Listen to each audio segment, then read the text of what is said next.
day, and thank you for standing by. Welcome to the Flowers Foods Second Quarter 2025 Results Conference Call. Please be advised that today's event is being recorded. I would now like to hand the conference over to your opening speaker today, J.T. Rieck, Executive Vice President of Finance and Investor Relations. Please go ahead. Thank you, and good morning, everyone. I hope you all had the opportunity to review our earnings release, listen to our prepared remarks, and view the slide presentation that were all posted earlier on our Investor Relations website. After today's Q&A session, we will also post an audio replay of this call. Please note that in this Q&A session, we may make forward-looking statements about the company's performance. Although we believe these statements to be reasonable, they are subject to risks and uncertainties that could cause actual results to differ materially.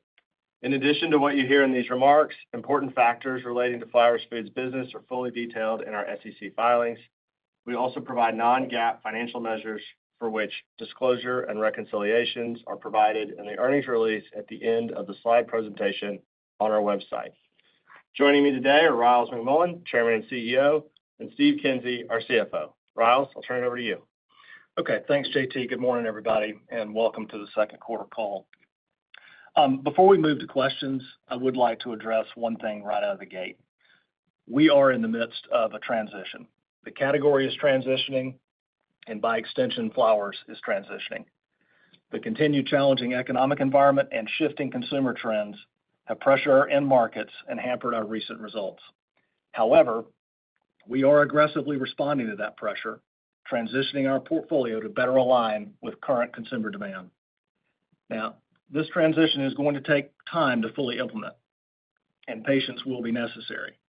But we expect further benefits as we execute our portfolio strategy and continue to develop our deep pipeline of innovation. Our strategies are sound, and the early progress we've made in repositioning our portfolio gives me great confidence that we're on the right path to drive consistent long-term growth. I would like to thank the entire Flowers team for their tireless dedication in this process and to our shareholders for their partnership and support. And so with that, Gigi, we'll take questions. As a reminder to ask a question, please press star 11 on your telephone and wait for your name to be announced. To withdraw your question, please press star 11 again. Our first question comes from the line of Steve Powers from Deutsche Bank. Hey, great. And good morning, everybody.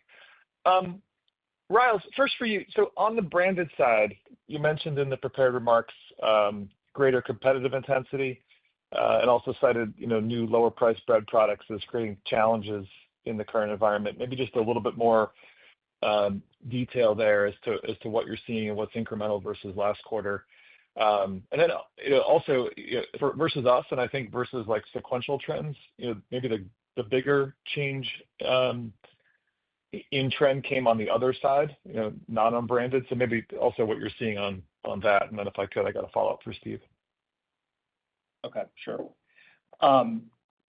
So in terms of the competitive environment, as we said, Steve, the promotional environment is elevated, but relatively stable.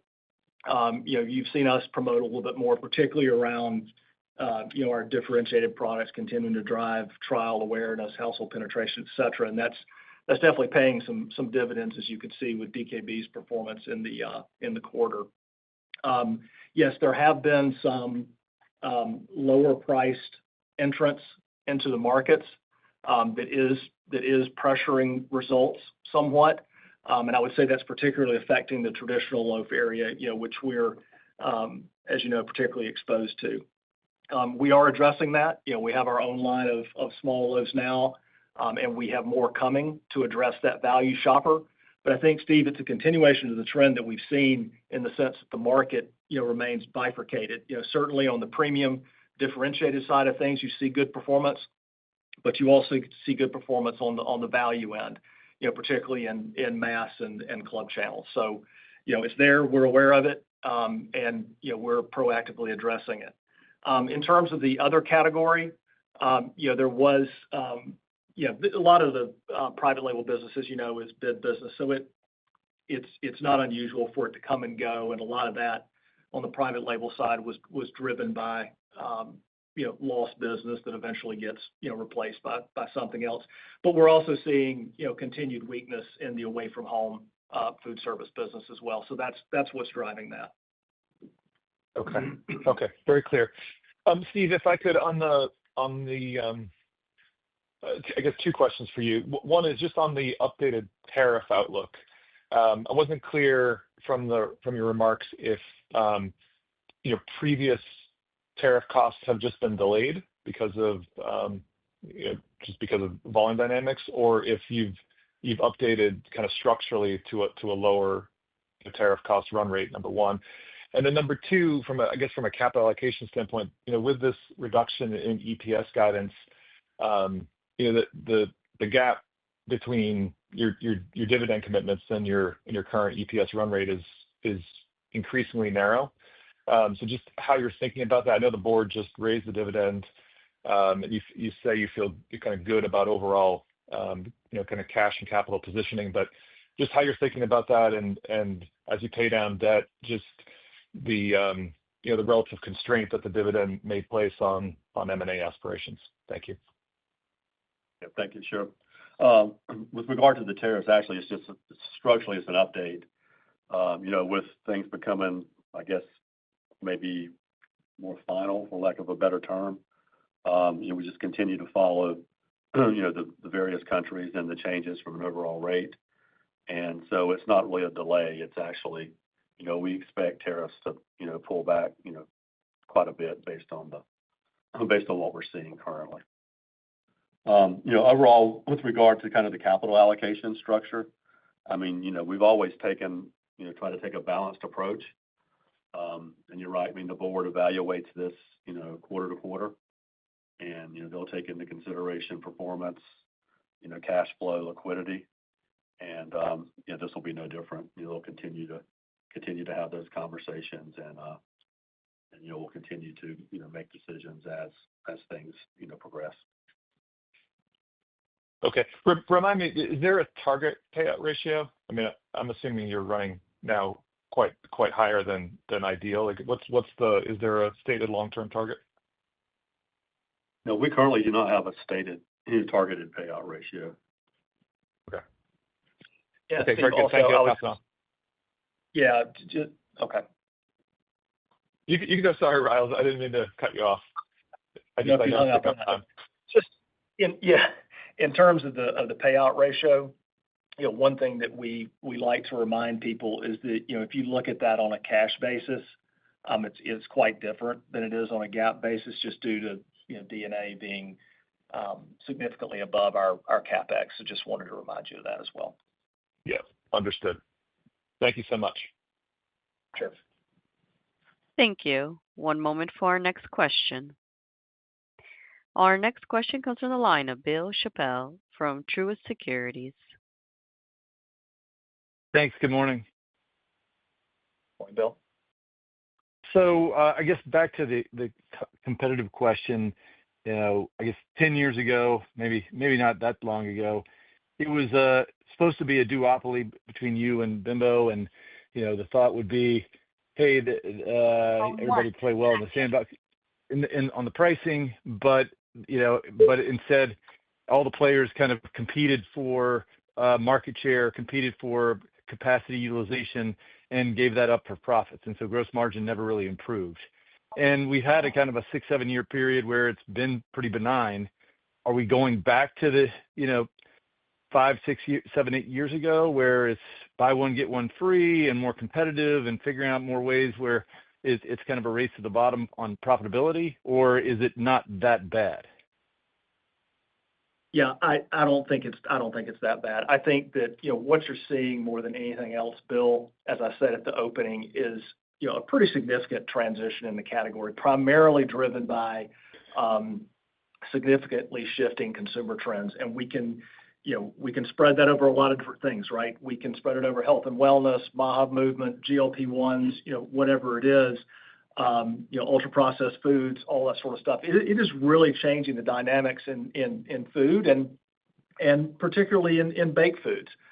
For whatever reason, they tend to get called out quite a bit when the ultra processed argument comes up. And I think we're we're seeing a lot of that now. We are committed to aggressively innovating, to work our way through this transition. We can have a conversation about food service, but that's more, macroeconomic driven.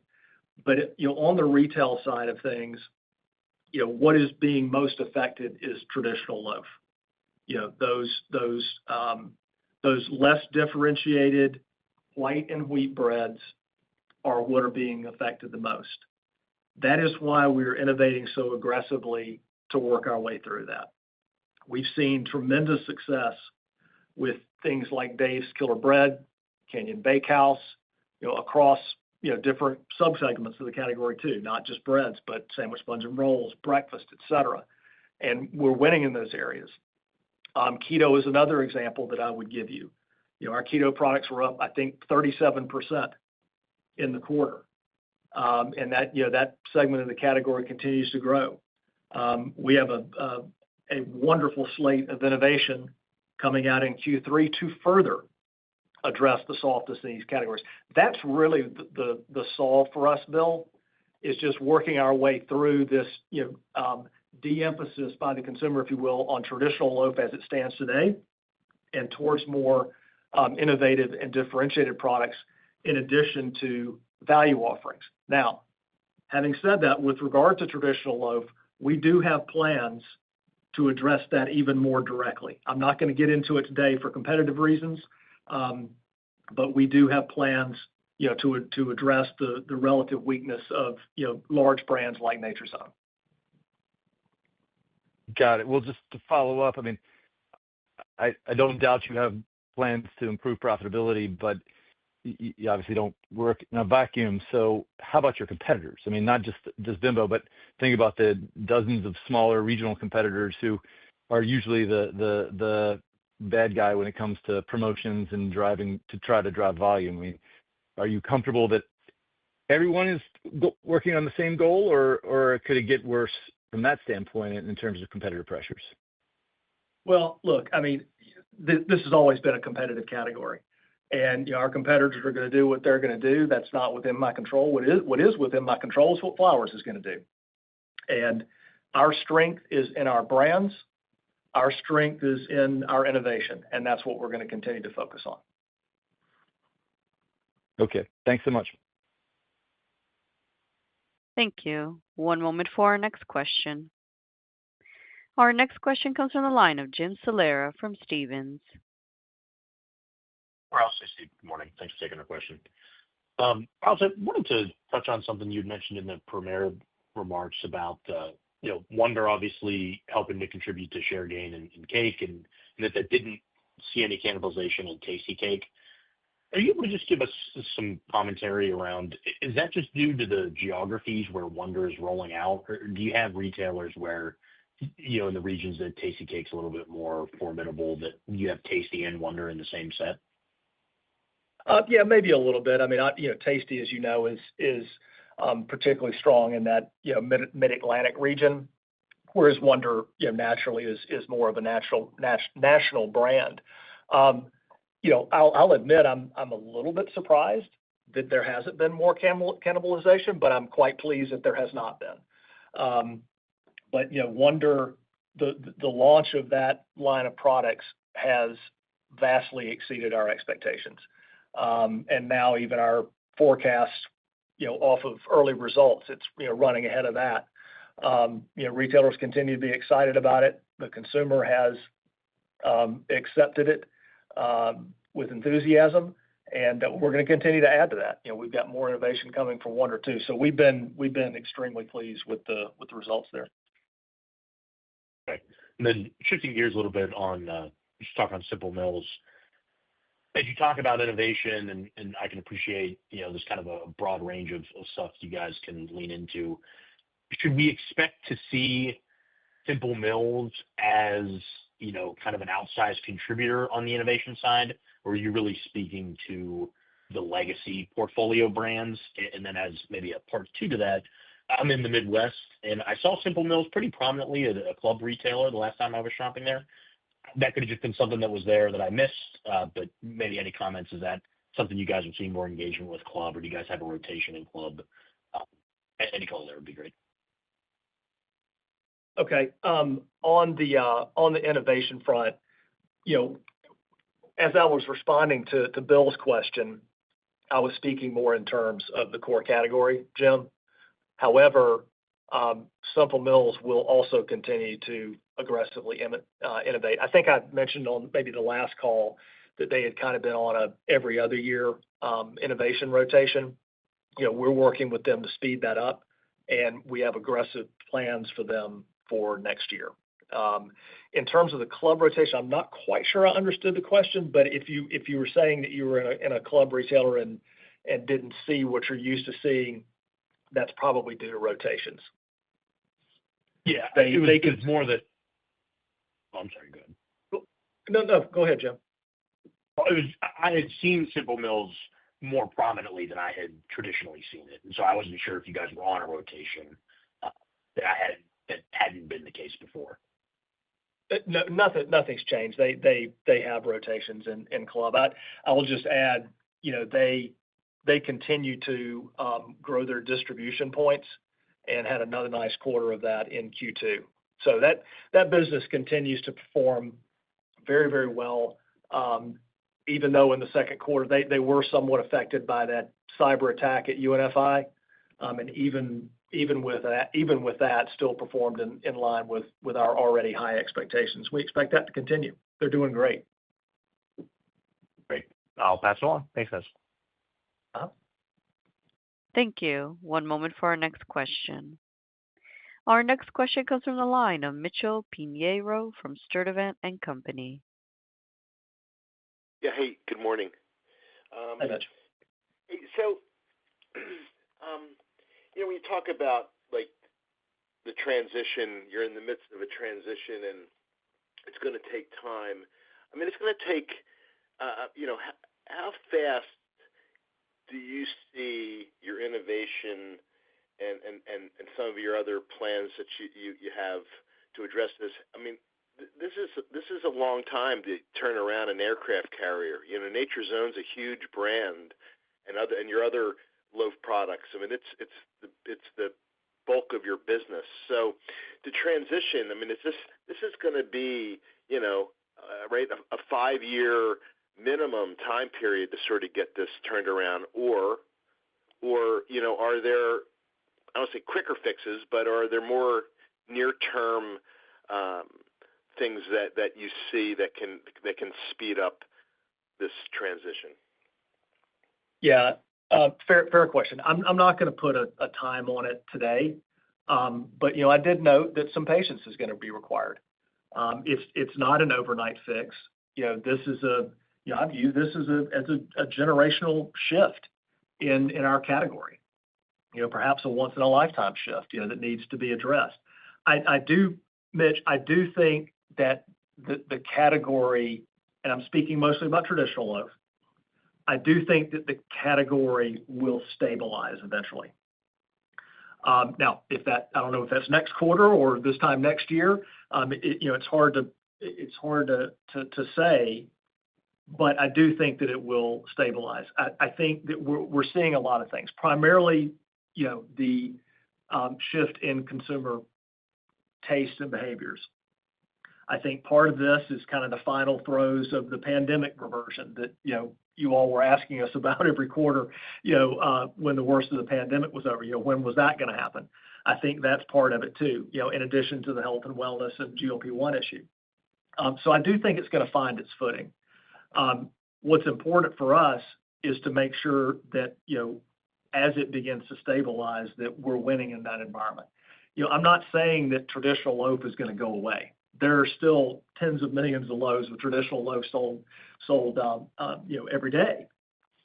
But I do think it's going to be smaller perhaps than it has been in the past, and that needs to be replaced by something. Hence the hyper focus on innovation and bringing new exciting products to consumers that have the attributes that they want. That's going to be important. But even in the traditional loaf area, I do think that there are opportunities for us to further separate ourselves. We do have the number one brand. We still have the number one SKU. There's a lot of things to like about being number one in a category, even though it's declining. But we will continue to invest behind brands like Nature's Own to ensure that it performs as well as it can given the environment. But yeah, that is going to take some time, and it's going to take some time for the innovative segments of the category to more than offset any declines in traditional loaf. But again, I do think that we have the ability to further mitigate any further losses even in that soft traditional loaf category. And then how are you looking at your gross margin as it relates to the lower volume and the sort of the negative fixed cost leverage? Do you have levers there you can pull to maintain your gross margin despite the volumes being under pressure? Yes. Yeah, we do. And we closed a bakery earlier this year, Mitch. We've closed several in the last few years. That's not the only lever we have to pull, but it's certainly one of them. There are path to market efficiencies as well that we can extract, and we have plans in place to address all of that. The other thing I would note is that via our portfolio strategy, the food service business that we're a very scaled food service player. We have refilled that volume with much higher margin business, and thus the profitability of that away from home business is up significantly. I've mentioned that a few times, but I think it bears repeating today in the context of what you just asked. So it's not just closing bakeries or lines or whatever. There's also optimization of the portfolio, if you will, to margin up to better business to help address that overhead leakage that you referenced. I guess just last question. This is on M&A. Obviously, M&A is a quicker way to help transition to other products, other adjacencies. And I guess having just acquired Simple Mills, is there an appetite for further M&A? Right now with the way you're at 3.2 levered, or is this something that we'll see over time? I would say, as of today, Mitch, probably a little bit more over time. Obviously, we're focused on debt pay down right now, but as always, we continue to monitor the market. I guess I would also offer up that there are other ways to do M&A other than cash. So it has been and will always be one of our big strategic priorities. All right. Well, thank you for the answers. Thanks, Mitch. Thank you. One moment for our next question. Our next question comes from the line of Scott Marks from Jefferies. Hey, good morning, guys. Thanks for taking our questions. First thing I wanted to ask about is you just touched upon, still putting investment dollars behind Nature's Own, in some of the more mainstream loaf parts of the portfolio. But in the prepared remarks, you talked about more of the, let's say, promotional activity being in kind of the differentiated parts of the portfolio to drive trial and repeat purchase. So maybe as we think about the investments in the more mainstream traditional loaf part of the category, how should we be thinking about those investments? Will that be behind marketing? Will that be promotional? Will that be packaging redesign? Just trying to understand how those investment dollars will be spent. Yeah, it'll be a mix of promotional support, but that's always been the case. That's not new. And like we always say, we view promotions more as a tool to drive trial and awareness than necessarily unit share. And I think if you look back at our market share performance, even through this tough transition period, our market share performance, particularly on a relative basis, has been impressive. And I think that will continue. And I think that's a testament to our overall strategies and our brand support and promotional strategies. Yeah, it'll be a mix of marketing dollar support and promotions. That's again, no big change there. We've been doing that. Got it. And then as we think about these, differentiated, better for you offerings that you're talking about, maybe some of the small loaf products that you mentioned, just what part of the portfolio is that in terms of just overall mix right now and relative to where you want that to be, 3, 5, 7 years out?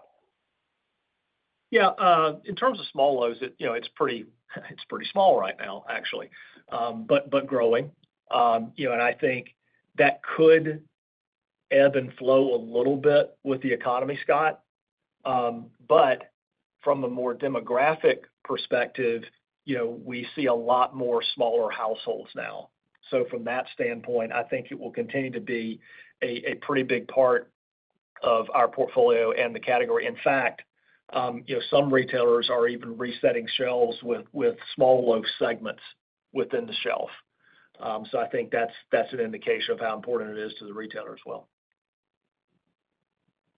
And then just on maybe what you would consider, the more differentiated part of your portfolio, how should we think about current mix versus where you want to get that to? Well, that's a focus for us. And so over time, you'll see that continue to grow and be a bigger and bigger part of our portfolio, not only within the bread category, but within adjacent segments, with our DKB bars and our snack bites and Simple Mills on top of that. It's pretty obvious you're seeing us really lean into that area. We like it because we think it's the right thing to do for the consumer, and we also like it because it's premium and the profits are quite robust. That's also been a focus of our M&A efforts as well. Got it. And then maybe if I could just squeeze one more in. You mentioned, retailers resetting some shelves, focusing on smaller loaves. Maybe what other changes have you seen from retailers recently to address, some of the pressures and competitive intensity that you've spoken to? Yeah, I think other than the small loaves, you've seen significant growth in organics, and with a 75 share, we've been the primary beneficiary of that. So we've seen substantial space gains, particularly in mass for DKB, which I think really highlights the bifurcation of the category. Because when you think about mass as a value shopper's paradise, the fact that they're also focusing on premium tells you a lot about the category. But other than the small loaf piece, not a whole lot more has happened yet from a retailer standpoint. But I do think that is coming at some point. I think we'll see some amount of shelf reallocation that reflects these consumer trends as we go forward. Understood. We'll pass it on. Thanks so much. Thank you. At this time, I would now like to turn the conference back over to Ryals McMullian for closing remarks. Okay, thank you, Gigi. I want to thank everybody for taking time today and joining us for questions. We appreciate your interest in our company, and as always, we look forward to talking with you again next quarter. Take care. This concludes today's conference call. Thank you for participating. You may now disconnect.